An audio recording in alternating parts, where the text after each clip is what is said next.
No coração pulsante do Aeroporto Internacional de Brasília, onde o zumbido das turbinas misturava-se ao murmúrio de vozes apressadas, Lara Caiová, uma jovem de 17 anos da nação Guarani, sentiu o peso de olhares estranhos enquanto empurrava sua mala de designer pelo terminal reluzente. Sua pele morena, marcada pela herança de seus antepassados que cantavam para a terra e o céu, brilhava sob a luz artificial, e seus olhos, profundos como os rios que cortam a Amazônia, carregavam uma determinação silenciosa. Ela não era apenas uma passageira qualquer naquele voo da Voo Estelar com destino a São Paulo. Era a portadora de um sonho antigo, tecido com os fios da luta de seu povo e da promessa de um futuro onde a justiça não fosse apenas um eco distante. Lara havia conquistado uma bolsa de estudos para um prestigiado programa de pré-direito na Universidade de São Paulo, uma vitória que ecoava o orgulho de sua comunidade em Mato Grosso do Sul, onde as histórias dos anciãos sempre falavam de resistir e persistir. O bilhete de primeira classe em suas mãos não era apenas um presente de seu pai, João Caiová, advogado-chefe da Voo Estelar há 15 anos. Era um símbolo de sua jornada, um assento que ela havia conquistado com suor, notas impecáveis e a coragem de sonhar grande. Mas naquele momento, enquanto enfrentava a hostilidade velada de olhares no terminal, Lara sabia que sua presença naquele espaço de privilégio seria questionada, como tantas vezes fora na vida. Você já esteve em um lugar onde sentiu que não pertencia, apesar de ter todo o direito de estar lá? Continue lendo para descobrir como uma jovem indígena enfrentou o preconceito e desencadeou uma tempestade que abalaria uma gigante corporativa. Lara caminhava com passos firmes, sua trança longa balançando como um pendão de guerra, um eco da força de suas avós que enfrentaram colonizadores e protegeram a memória da terra. O terminal estava lotado de viajantes de verão, famílias com malas coloridas, executivos com ternos impecáveis e turistas ansiosos por São Paulo, a cidade que nunca dorme. Para Lara, porém, aquele era o início de uma jornada sagrada, o programa de pré-direito da USP, onde ela planejava aprender a usar a lei como uma lança para defender os direitos de seu povo. A carta de aceitação, guardada em sua mochila como um talismã, havia chegado 6 meses antes, e o bilhete de primeira classe fora uma surpresa de João, que naquela manhã a abraçara com lágrimas nos olhos. "Você é uma rainha, filha", ele dissera, entregando-lhe o passe de embarque. "Voe como tal." Sua avó, que cantava para os espíritos da floresta, estaria orgulhosa. João, um homem que subira de uma aldeia guarani até o topo do mundo corporativo, sabia o peso daquele bilhete. Ele raramente usava os privilégios de sua posição, mas para a viagem de sua única filha, nada menos que o melhor serviria. Lara sorriu ao lembrar das palavras do pai, mas a sensação de ser observada a trouxe de volta ao presente. No balcão de check-in, uma funcionária loira, cujo crachá dizia Cláudia, olhou para o bilhete e depois para Lara com um sorriso que não alcançava os olhos. "Primeira classe?" perguntou, o tom mais acusador do que curioso. "Sim", respondeu Lara, mantendo a voz firme, embora sentisse o familiar aperto no estômago. Não era a primeira vez que sua presença em espaços de elite era questionada, e ela sabia que não seria a última. "Posso ver outro documento de identidade?" pediu Cláudia, embora o RG de Lara estivesse bem à sua frente. Com paciência forjada por anos de olhares desconfiados, Lara entregou sua carteirinha de estudante, que trazia o símbolo da escola comunitária onde ela fora a melhor aluna por anos. Cláudia examinou os documentos como se procurasse uma falha, seus olhos estreitando-se enquanto digitava algo no computador com força desnecessária. "Quem comprou esse bilhete?" perguntou, a voz carregada de suspeita. "Meu pai", respondeu Lara, o queixo erguido, recusando-se a ceder ao desconforto. "E o que seu pai faz para pagar uma passagem de primeira classe para uma adolescente?" Antes que Lara pudesse responder, outro funcionário se aproximou e sussurrou algo no ouvido de Cláudia, que imediatamente mudou de postura. "Caiová. Como em João Caiová?" perguntou, os olhos arregalados. Lara assentiu, e o tom da mulher transformou-se como mágica. "Por que não disse logo? Estamos encantados em tê-la conosco, senhorita Caiová." O bilhete foi processado com uma eficiência suspeita, e Lara foi direcionada à sala VIP com instruções exageradamente corteses. Enquanto se afastava, ouviu Cláudia murmurar para o colega: Você poderia ter me avisado que ela era uma daquelas Kaiowás. Na sala VIP, Lara afundou em uma poltrona macia, o contraste entre o luxo do ambiente e a hostilidade do check-in pesando em seu peito. Ela pegou o celular e mandou uma mensagem ao pai. Passei pelo check-in, as mesmas perguntas de sempre sobre se eu pertenço à primeira classe, até descobrirem quem você é. A resposta de João veio rápida. Desculpe-me, minha filha. Orgulhoso de como você lida com isso. Lembre-se, você pertence a qualquer lugar que escolher estar. Boa viagem, me liga quando pousar.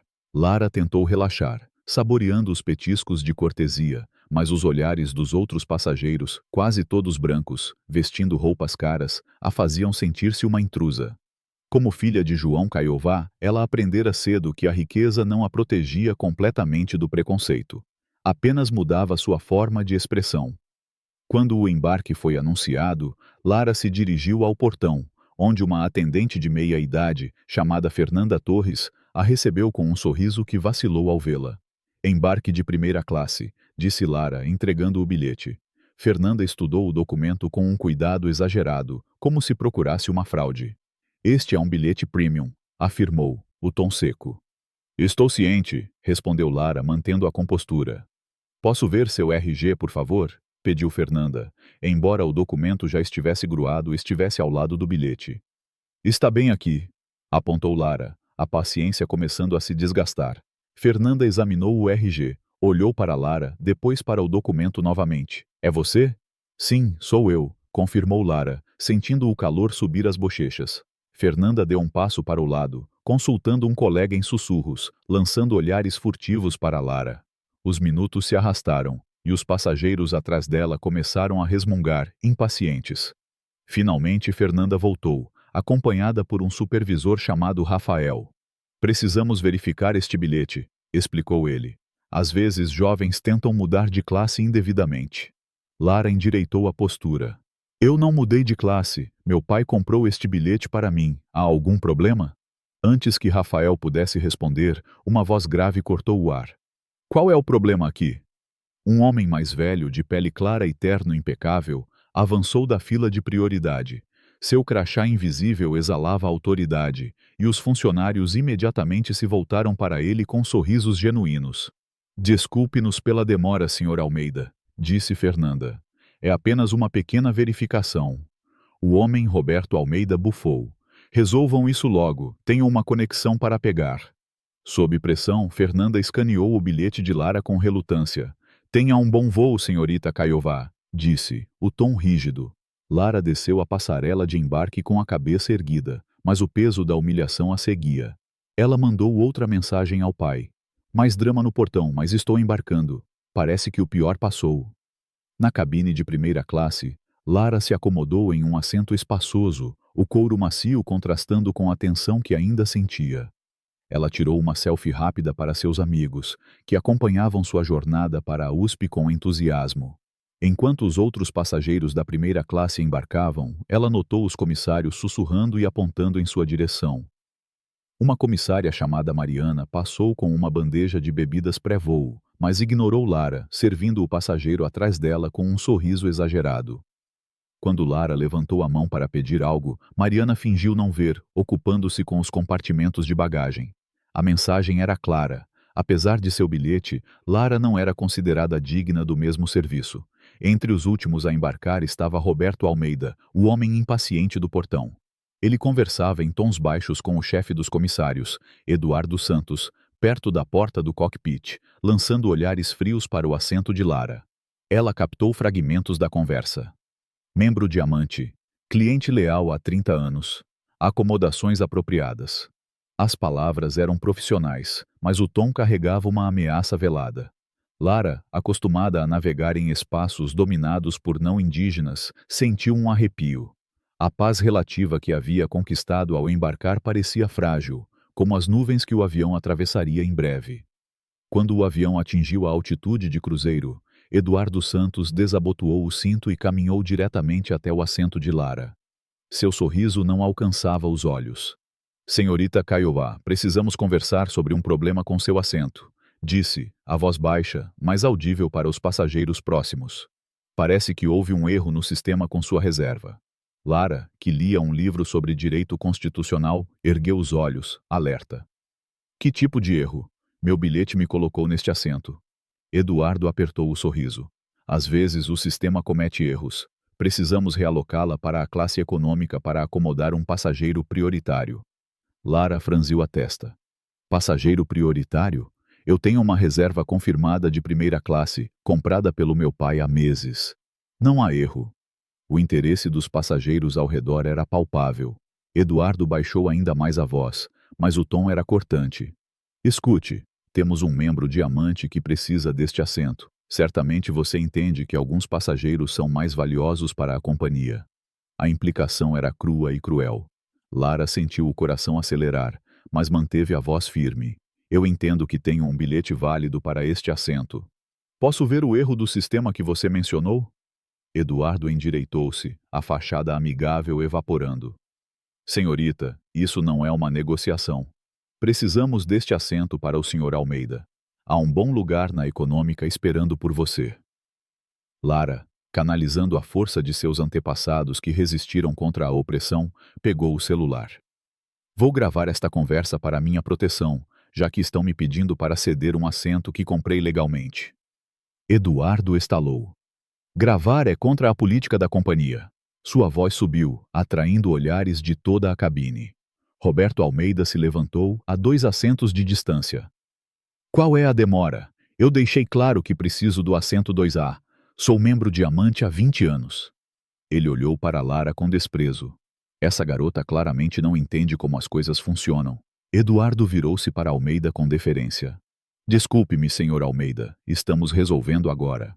Lara, com as mãos trêmulas, mas a voz firme, retrucou. Vocês não estão resolvendo nada. Eu tenho direito a este assento. De repente, uma voz suave, mas firme, veio do outro lado do corredor. Com licença, estão pedindo que ela saia por causa de outro passageiro ou há realmente um erro no sistema? Era Mateus, um jovem indígena tupi, que segurava o celular, gravando discretamente. Ele usava uma camiseta com o símbolo de sua comunidade, um sinal de orgulho que ecoava o de Lara. Eduardo lançou-lhe um olhar de advertência. Isso não lhe diz respeito, senhor. Mateus não se intimidou. Acho que diz respeito a todos quando uma passageira pagante é assediada. Uma mulher mais velha, Dona Iracema, também indígena, sentada algumas fileiras atrás, levantou-se com dificuldade, apoiada em uma bengala entalhada com símbolos de sua aldeia. Eu já passei por isso, disse ela, a voz carregada de história.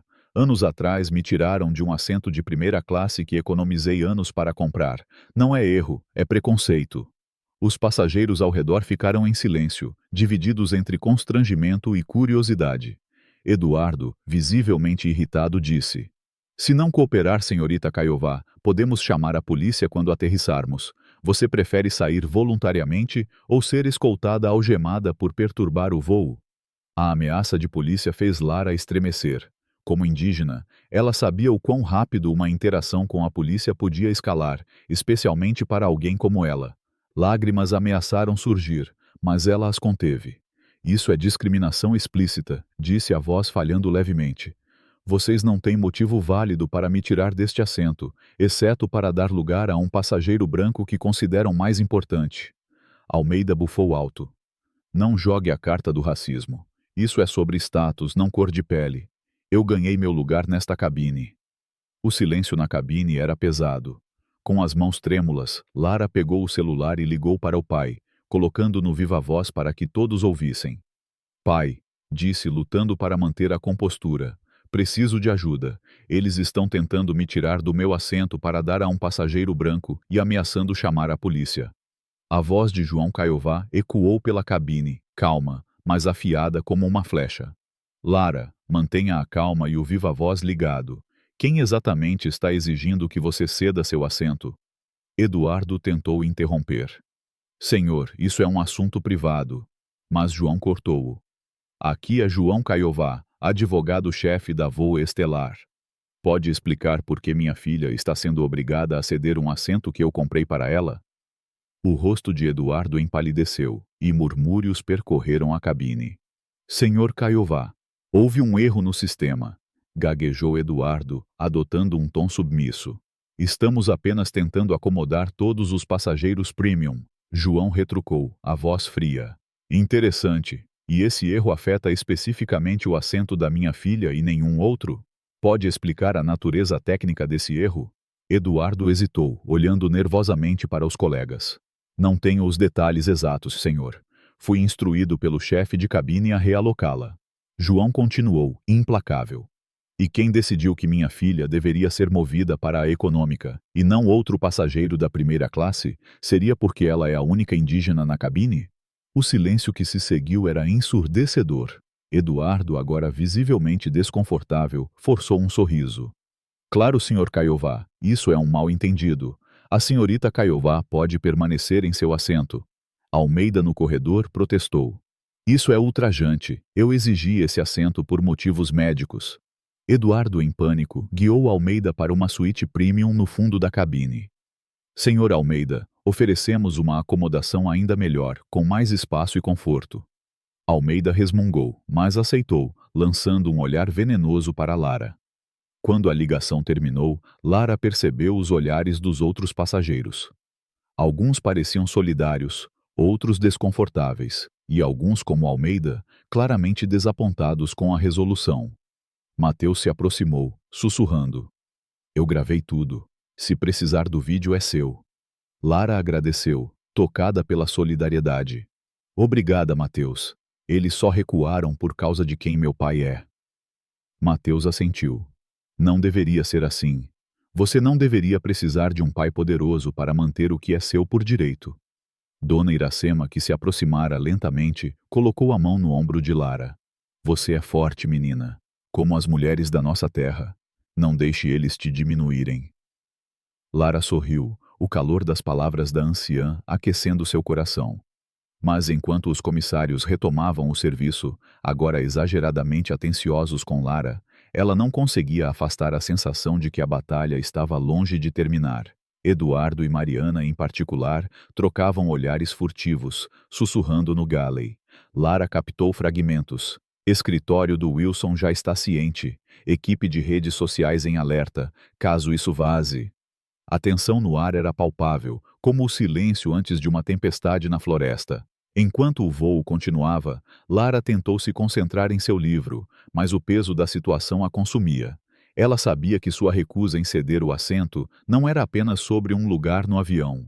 Era sobre o direito de existir em espaços que a sociedade insistia em negar aos povos indígenas. A memória de sua avó, que contava histórias de resistência enquanto trançava cestos à luz do fogo, a fortalecia. Nós somos da terra, Lara, ela dizia. Ninguém pode nos tirar o que a terra nos deu, mas a terra parecia distante naquela cabine de metal voando a 30.000 pés, e a luta pela dignidade parecia mais perigosa do que nunca. Mateus, sentado a poucas fileiras, enviou uma mensagem. Fique firme, isso é maior do que parece. Dona Iracema, agora de volta ao seu assento, acenou com um olhar de apoio, como se dissesse que a sabedoria dos anciãos estava com ela. Lara respirou fundo, sentindo o espírito de sua comunidade pulsar em seu sangue. O voo para São Paulo, que deveria ser o início de um sonho, havia se tornado o epicentro de uma tempestade que ela não poderia evitar. E enquanto as nuvens passavam pela janela, Lara sabia que o verdadeiro desafio estava apenas começando. A cabine do voo da Voo Estelar ainda ecoava na mente de Lara Caiová, enquanto ela se sentava na suíte improvisada do hotel em São Paulo, o coração acelerado por notificações incessantes no celular. A tela piscava com mensagens de ódio, hashtags como privilégio indígena e Lara arrogante trending nas redes sociais, transformando sua luta por dignidade em uma narrativa distorcida de oportunismo. Filha de advogado poderoso, usa influência para roubar assento de cliente leal, dizia um post viral, acompanhado de um vídeo editado que fazia Lara parecer agressiva, suas palavras tiradas de contexto. Para o povo guarani, a comunidade sempre foi a força que sustenta o indivíduo, como as raízes de uma samaúma que se entrelaçam na terra. Mas ali, sozinha em um quarto de hotel cercado por uma tempestade digital, Lara sentia o peso de ser transformada em vilã por uma máquina corporativa que não via sua humanidade, apenas sua origem indígena como um obstáculo. Mateus, o jovem tupi que gravara o confronto no voo, estava ao seu lado, rolando a tela do celular com indignação. Eles estão distorcendo tudo, Lara. Mas meu vídeo, o original, está ganhando força. As pessoas estão começando a ver a verdade. Dona Iracema, a anciã que a apoiara no avião, enviara uma mensagem de texto de sua aldeia. Filha, os espíritos da floresta estão com você. Não deixe que apaguem sua voz. Lara respirou fundo, sentindo o chamado de seus antepassados para não ceder. Mas, enquanto o mundo virtual a atacava, ela sabia que a batalha que começara em um assento de avião agora se espalhava como fogo na mata, e a Voo Estelar estava disposta a tudo para apagá-lo. No saguão do hotel, João Kaiowá, seu pai, reunia-se com uma equipe jurídica liderada por Ana Krenak, uma advogada indígena conhecida por sua ferocidade em casos de direitos civis. João, com rugas de exaustão marcando o rosto, lia as mensagens de ataque com uma calma forjada por anos enfrentando preconceitos sutis no mundo corporativo. Eles estão tentando nos isolar, Lara, disse ele, a voz firme como o tronco de um jatobá. Primeiro, tentaram te humilhar no voo. Agora, estão nos pintando como aproveitadores para desviar o foco do preconceito. Ana, com um colar de sementes que tilintava como um chamado à terra, acrescentou. Isso é uma campanha orquestrada. As contas que estão te atacando foram criadas recentemente, com padrões de linguagem idênticos. Não é espontâneo, é profissional. Lara olhou para o celular, onde uma nova onda de comentários questionava sua bolsa na USP, sugerindo que ela só fora aceita por cotas indígenas, e não por mérito. Eles estão tentando me apagar, pai, murmurou ela. Não só a mim, mas tudo o que represento. João colocou a mão em seu ombro. Você é uma Kaiowá. Nossa gente nunca se curvou diante da opressão. Vamos lutar, mas precisamos de aliados. Enquanto isso, Mateus, que se tornara um aliado inesperado, navegava pelas redes sociais, compartilhando o vídeo não editado do incidente no voo. Ele postara nas plataformas indígenas, onde comunidades de todo o Brasil, Guarani, Tupi e Yanomami, começavam a responder com histórias próprias de humilhação em voos da Voo Estelar. Olha isso, Lara, disse ele, mostrando um post de uma mulher Kaingang, que fora retirada de um assento premium em um voo para Recife, sob a mesma desculpa de erro de sistema. Não é só você, é um padrão. Lara, inspirada pela solidariedade crescente, decidiu agir. Com a ajuda de Mateus, ela gravou um vídeo curto, sentada diante de um quadro com o símbolo guarani da harmonia com a terra. Eu sou Lara Kaiowá, começou, a voz firme mas carregada de emoção. No voo para São Paulo, me pediram para ceder meu assento de primeira classe, comprado legalmente, porque eu não parecia pertencer ali. Isso não é um erro, é discriminação. Se você já passou por algo assim na Voo Estelar ou em qualquer companhia aérea, compartilhe sua história. Você não está sozinho. Ela postou o vídeo com a hashtag Justiça nos Céus. E em horas, milhares de respostas inundaram as redes de passageiros indígenas, negros e pobres que haviam enfrentado tratamento semelhante. A força coletiva, como as vozes de um ritual comunitário, começou a mudar a narrativa. Mas a Voo Estelar não ficou parada. No dia seguinte, Lara acordou com uma enxurrada de novos ataques. Fotos suas, tiradas de seu Instagram, foram manipuladas para sugerir uma vida de privilégio imerecido, uma viagem de férias à Bahia, presente de sua comunidade pela formatura. O vestido de gala que ela usara no baile de debutante, costurado à mão por sua tia. Até mesmo uma foto com seu cavalo, um presente de sua avó, foi usada para pintá-la como uma princesinha indígena mimada. Um blog financeiro publicou uma matéria questionando as decisões jurídicas de João, sugerindo que ele usara sua posição para favorecer amigos. O golpe mais duro veio quando a USP enviou um e-mail formal. Prezada senhorita Kaiowá, devido à controvérsia pública envolvendo seu nome, sua participação no programa de pré-direito está sob revisão. Lara sentiu o chão desabar. O sonho pelo qual lutara, apoiada por sua comunidade que juntara recursos para mandá-la estudar, estava em risco. Eles estão tentando nos quebrar, pai, disse ela, a voz tremendo. João, com a determinação de um guerreiro guarani, respondeu: eles podem tentar, mas não conhecem a força de nossa gente. Vamos contra-atacar. Enquanto a equipe jurídica de Ana Krenak analisava as postagens, uma nova aliada surgiu. Camila Tupi, uma jornalista indígena que trabalhava para um portal independente, contatou Lara após ver o vídeo. Eu investigo práticas discriminatórias em companhias aéreas há meses, disse Camila em uma chamada segura. O que aconteceu com você não é isolado. Roberto Almeida, o passageiro que exigiu seu assento, não é apenas um cliente diamante. Ele é diretor de aquisições da Estrela Negra, a maior concorrente da Voo Estelar, e está tentando forçar uma fusão há anos.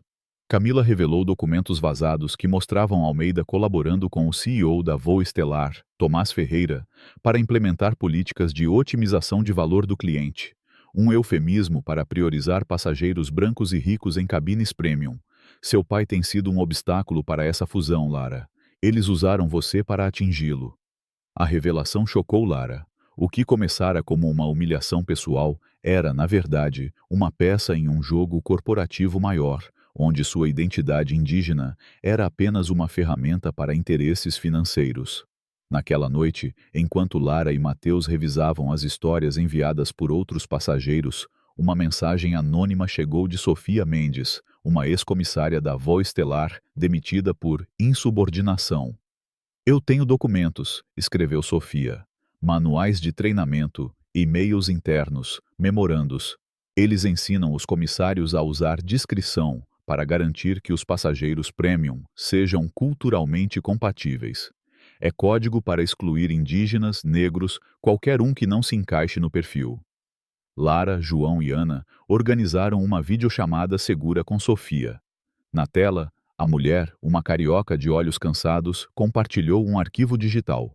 Fui demitida depois que questionei essas políticas. Eles me ofereceram um acordo de sigilo, mas guardei cópias porque sabia que isso era errado. Os documentos eram devastadores. Um e-mail de Tomás Ferreira instruía a equipe a manter a harmonia demográfica nas cabines premium, usando frases como clientes tradicionais para se referir a passageiros brancos. Lara sentiu um nó no estômago. Isso não é só sobre mim, é sobre todos nós. A batalha escalou rapidamente. Na manhã seguinte, a casa da família Kaiowá em Mato Grosso do Sul foi invadida. Câmeras de segurança captaram vultos quebrando uma janela traseira, levando o computador de João e arquivos relacionados ao caso. A polícia chegou tarde demais, e nada foi recuperado. Dona Iracema, que voltara à sua aldeia, recebeu uma ligação anônima ameaçando sua família se ela continuasse falando sobre o caso. Eles querem nos calar, disse Lara, o medo misturando-se à raiva. Mas a comunidade guarani não ficou em silêncio. Em sua aldeia, os anciãos organizaram um ritual de apoio, cantando para os espíritos da floresta e enviando mensagens de força para Lara. Você é nossa voz, filha, escreveu um líder comunitário. A terra está com você. Inspirada, Lara compartilhou imagens do ritual nas redes, conectando sua luta pessoal à resistência coletiva de seu povo. O gesto ressoou, e comunidades indígenas de todo o Brasil começaram a protestar em frente a escritórios da Voo Estelar, segurando cartazes com a frase "Meu assento, meu direito". Enquanto isso, a Voo Estelar intensificava sua contraofensiva. Tomás Ferreira emitiu um comunicado público chamando o incidente de mal-entendido e destacando o compromisso da companhia com a diversidade. Eles anunciaram uma bolsa para estudantes indígenas, uma jogada de relações públicas que Ana Krenak chamou de clássica distração. Mas o golpe mais baixo veio em uma mensagem direta para Lara, de uma conta anônima. Sabemos do processo de discriminação que seu pai moveu contra a Transbrasil Finanças. Imagine se esses detalhes vazarem. Desista ou descubra o que acontece. Lara mostrou a mensagem a João, cujo rosto endureceu. Eles estão cavando fundo, disse ele. Aquele caso foi confidencial. Só alguém com acesso interno saberia disso. Minutos depois, uma notificação bancária alertou Lara. Alguém tentara acessar sua poupança para a universidade. A tentativa foi bloqueada, mas a invasão parecia uma violação pessoal. Tranque todas as suas contas agora, ordenou João. Isso é maior do que o voo. Camila Tupi, a jornalista, trouxe mais revelações. Encontrei uma trilha digital, disse ela, mostrando e-mails entre Almeida e Ferreira que sugeriam um plano para usar o incidente com Lara como alavanca para pressionar João a deixar seu cargo, facilitando a fusão com a Estrela Negra.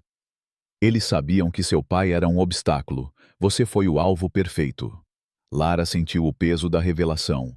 Sua luta não era apenas contra o preconceito, mas contra um esquema corporativo que usava sua identidade indígena como arma.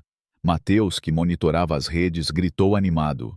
Lara, olha isso. O vídeo da dona Iracema contando sua história no voo de anos atrás está viralizando. As pessoas estão começando a conectar os pontos.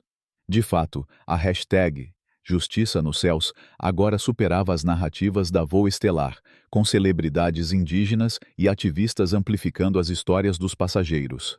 No final do dia, enquanto a equipe jurídica planejava os próximos passos, a Voo Estelar fez uma oferta de acordo.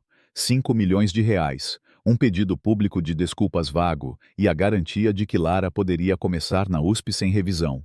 Em troca, exigiam sigilo total, a destruição das evidências e uma declaração de que tudo fora um mal-entendido.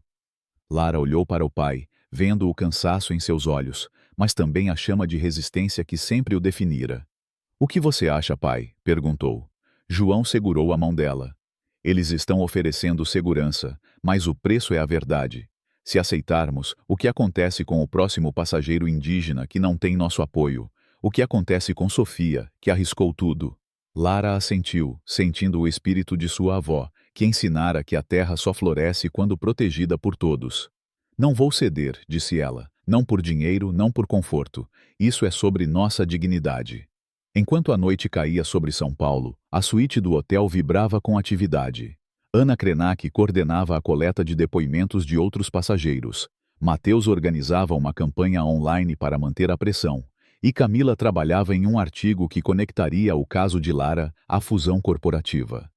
Dona Iracema enviou um vídeo de sua aldeia, onde a comunidade cantava um hino guarani de resistência, suas vozes ecoando como um chamado à luta. Lara assistiu, lágrimas nos olhos, sentindo a força de seu povo pulsando através dela.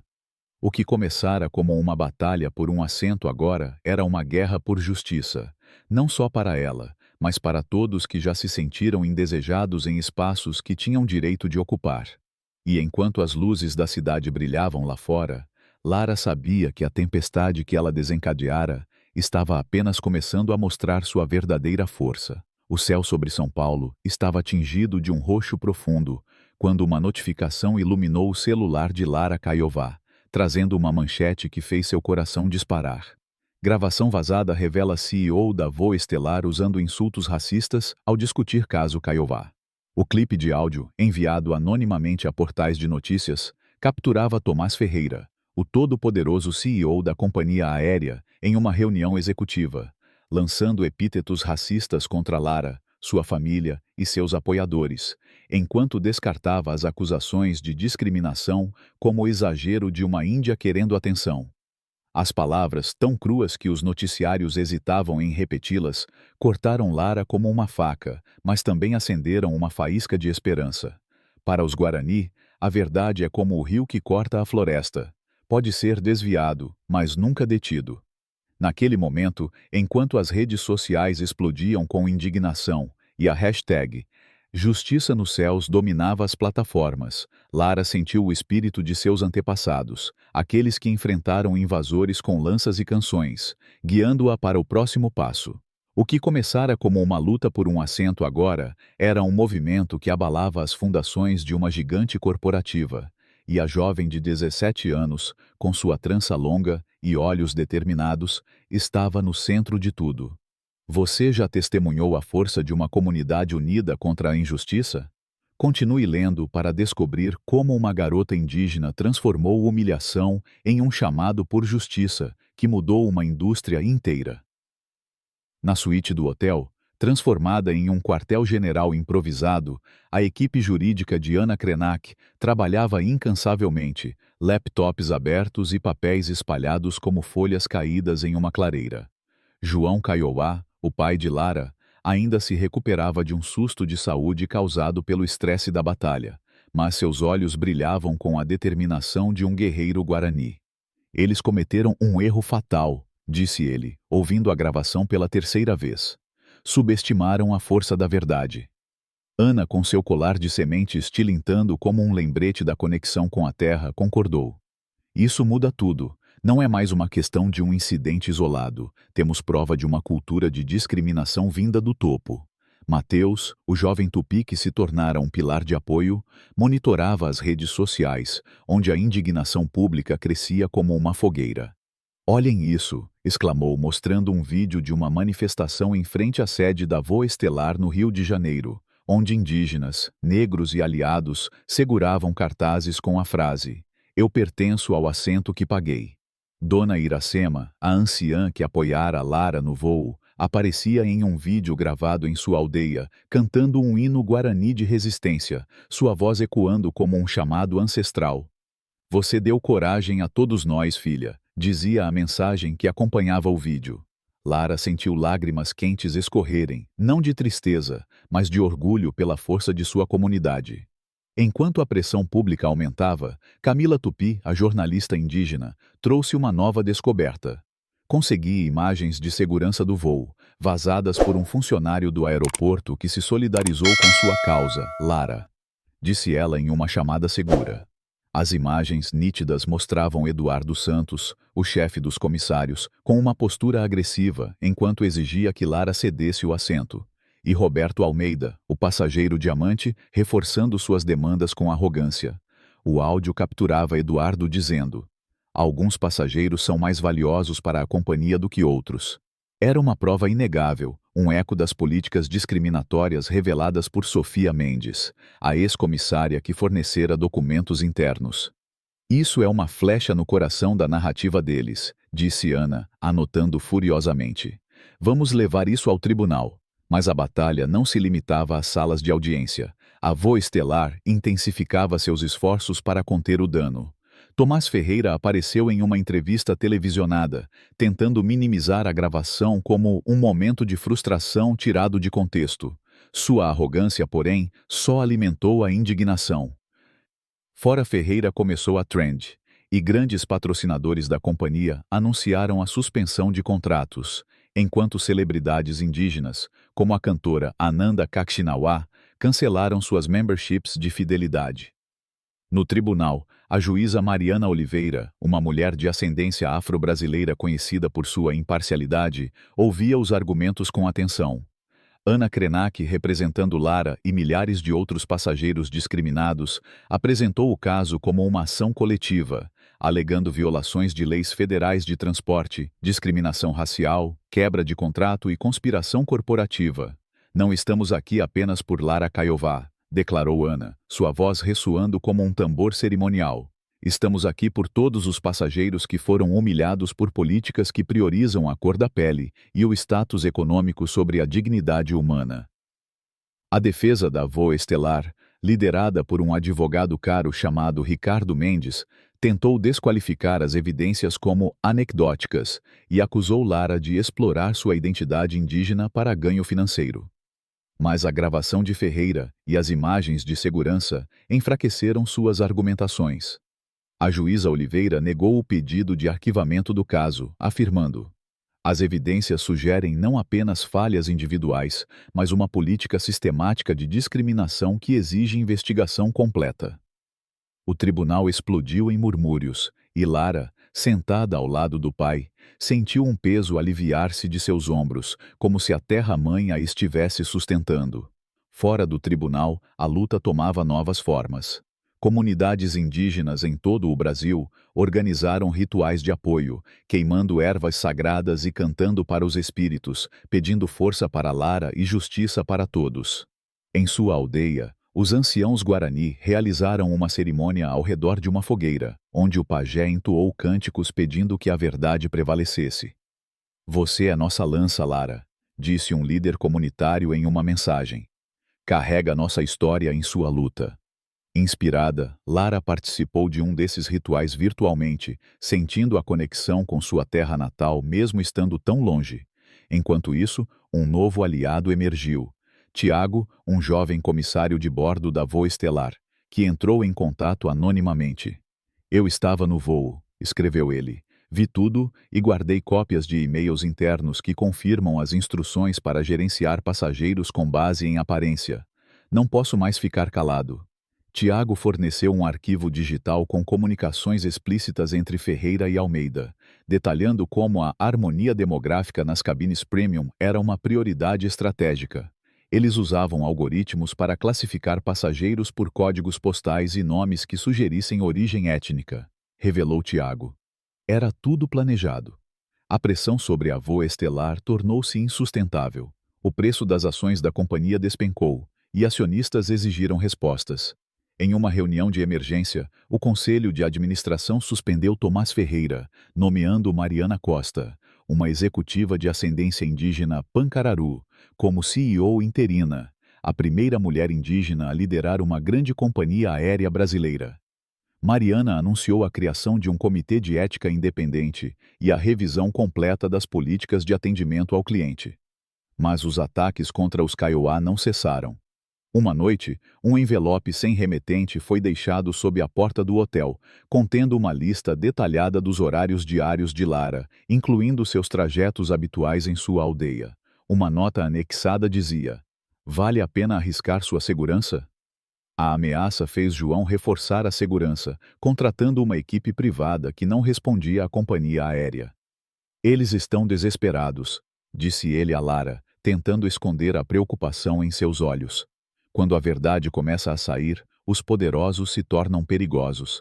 Enquanto isso, Camila Tupi publicou uma matéria explosiva, conectando as políticas da Voa Estelar a práticas semelhantes em outras companhias, incluindo a Estrela Negra, onde Roberto Almeida era figura central. A matéria revelou que Almeida e Ferreira conspiravam há anos para implementar algoritmos de otimização de experiência, que, na prática, excluíam passageiros minoritários de cabines premium. A Estrela Negra, sentindo a pressão, demitiu Almeida, emitindo um comunicado que o condenava como ator isolado. Mas o dano já estava feito. Protestos eclodiram em aeroportos de todo o Brasil, com passageiros segurando cartazes que diziam "Fim ao apartheid aéreo". Organizações de direitos humanos, como a Articulação dos Povos Indígenas do Brasil, ofereceram apoio jurídico, e grupos de advocacy protocolaram petições exigindo regulamentações federais mais rígidas contra a discriminação em companhias aéreas. No tribunal, a juíza Oliveira certificou a ação como coletiva, permitindo que representasse todos os passageiros discriminados pela Voa Estelar nos últimos 5 anos. Há evidências suficientes de um padrão de comportamento que afetou milhares de pessoas, declarou ela. A decisão foi um terremoto jurídico, com potencial para custar à companhia centenas de milhões de reais em indenizações. Lara, sentada ao lado de Ana, sentiu uma mistura de alívio e responsabilidade. "Isso não é mais só sobre mim, é sobre todos eles", disse ela a Mateus, que agora coordenava uma coalizão online de passageiros afetados. Dona Iracema, em uma nova mensagem, escreveu: "Você é como a águia que voa alto, filha. Vê o que os outros não veem e leva a verdade para todos." Inspirada, Lara decidiu aceitar um convite da nova CEO, Mariana Costa, para falar em um programa de treinamento da Voa Estelar sobre igualdade e dignidade no atendimento ao passageiro. "Quero que eles ouçam diretamente de mim o que significa ser tratado como menos por causa de quem você é", disse ela a João. O dia do discurso chegou, e Lara subiu ao palco do Centro de Treinamento da Voa Estelar, em São Paulo, diante de uma plateia de novos comissários de bordo. Ela usava um colar de contas coloridas, presente de sua avó, e segurava uma pena de arara, símbolo de sua conexão com a terra. "Minha história começou com um assento que me recusei a ceder", começou, a voz firme como a correnteza de um rio.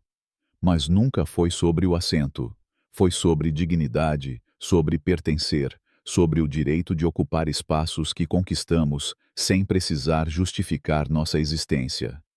Ela projetou dados mostrando as mudanças implementadas pela companhia. Algoritmos discriminatórios desmantelados, políticas de assento transparentes, auditorias regulares por organizações de direitos civis. "O sucesso de vocês não está em cumprir regras, mas em garantir que cada passageiro se sinta respeitado, independentemente de sua aparência ou origem." A plateia aplaudiu, não por cortesia, mas por reconhecer a verdade em suas palavras. Mariana Costa, presente no evento, aproximou-se após o discurso. Você mudou esta companhia, Lara. Sua coragem é agora parte de nossa identidade.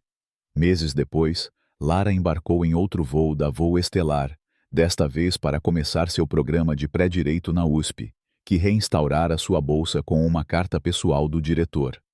Sua luta fora da sala de aula demonstrou as qualidades que buscamos em nossos alunos.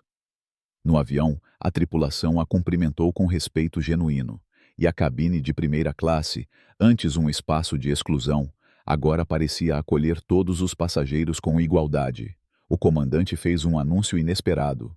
Gostaríamos de reconhecer Lara Caiová, que hoje viaja conosco.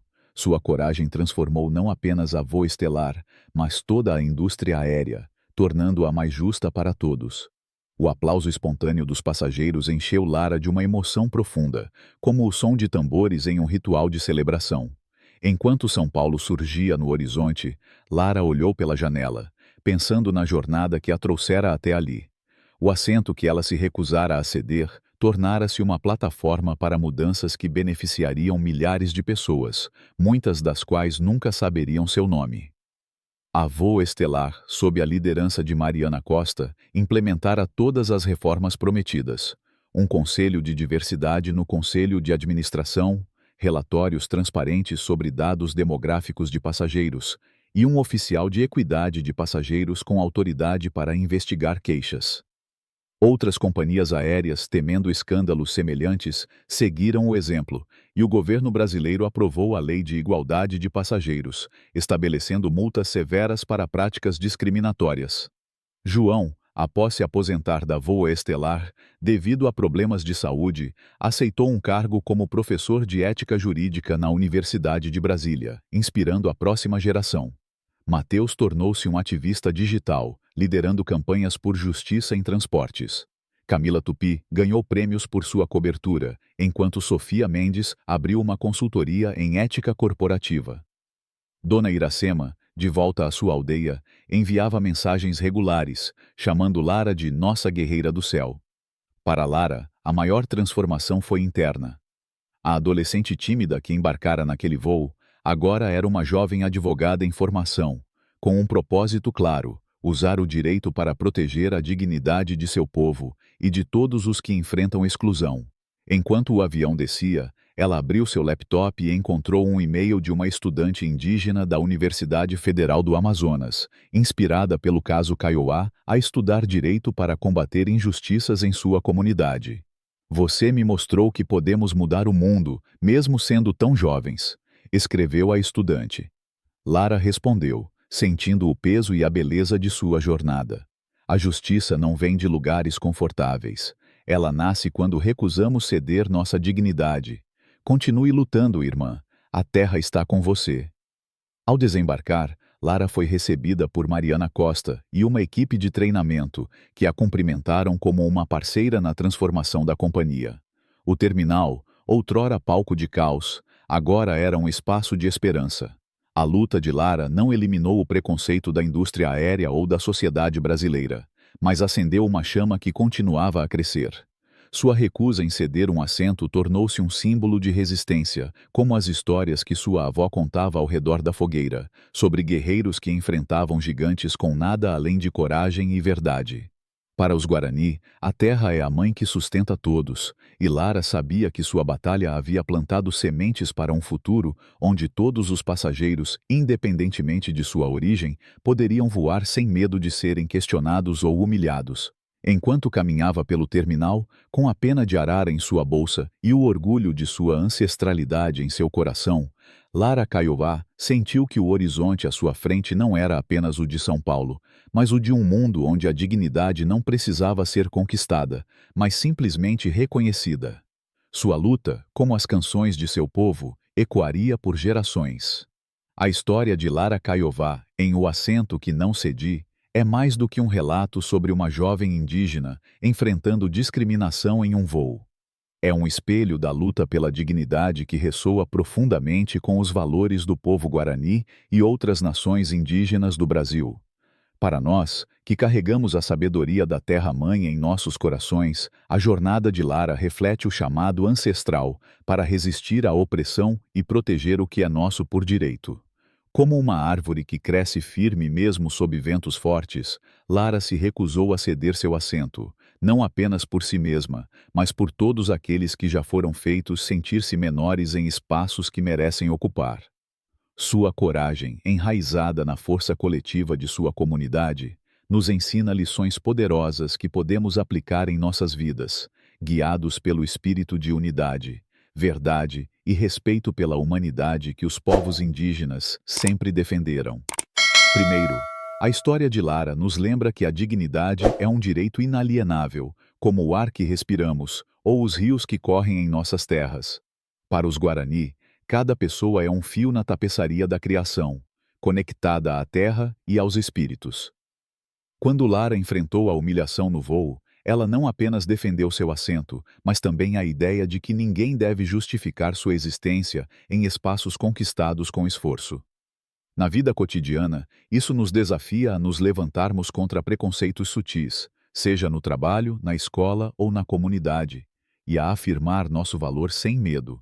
Como Lara, devemos carregar a força de nossos antepassados, que resistiram séculos de marginalização, para dizer: eu pertenço aqui.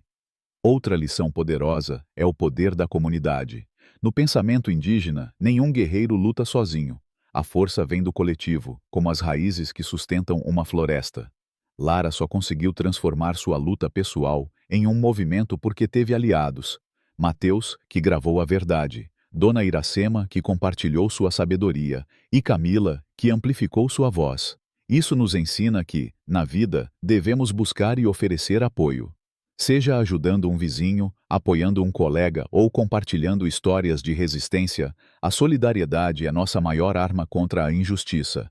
Em nossas comunidades, podemos organizar rituais, conversas ou ações coletivas para proteger os mais vulneráveis, como faziam nossos anciãos ao redor da fogueira. A coragem de Lara também destaca a importância de falar a verdade, mesmo quando é perigoso. Para os povos indígenas, a verdade é como o fogo, purifica e ilumina, mas exige cuidado para não ser apagado. Lara enfrentou ameaças, ataques online e até tentativas de invasão de sua privacidade, mas nunca cedeu à pressão para silenciar. Isso nos inspira a sermos firmes em nossas convicções, seja denunciando discriminação no trabalho ou defendendo os direitos de nossa terra.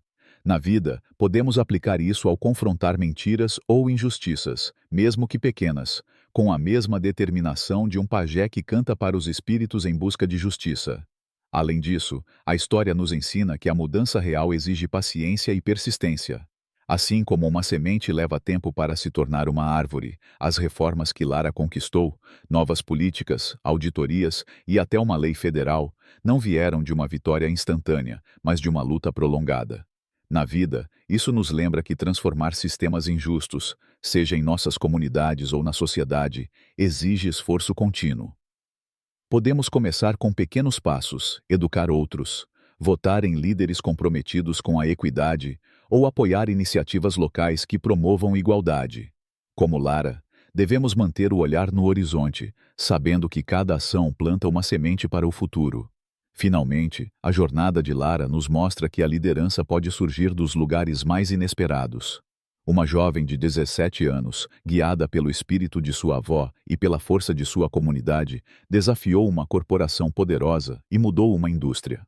Para os povos indígenas, a liderança não vem de títulos, mas da coragem de agir pelo bem comum. Isso nos encoraja a reconhecer nosso próprio potencial, independentemente de idade ou posição, e a inspirar outros a fazerem o mesmo. Em nossas vidas, podemos liderar pelo exemplo, seja ensinando uma criança sobre a importância da terra ou defendendo um colega injustiçado. Se a história de Lara Caiová tocou seu coração e acendeu sua chama de resistência, junte-se a nós para espalhar essa mensagem de justiça e dignidade. Clique no botão curtir para mostrar que você acredita na força de lutar pelo que é certo, mesmo contra gigantes. Compartilhe este vídeo com sua comunidade, como compartilhamos histórias ao redor da fogueira, para inspirar outros a não cederem sua dignidade. Inscreva-se no canal para acompanhar mais histórias de coragem que ecoam o espírito de nossos povos indígenas. E deixe um comentário abaixo. Conte sua própria experiência de resistência ou como a luta de Lara o inspirou. Juntos, como as raízes de uma floresta, podemos construir um mundo onde todos tenham seu lugar respeitado. Até a próxima, que o espírito da terra nos guie na luta por justiça.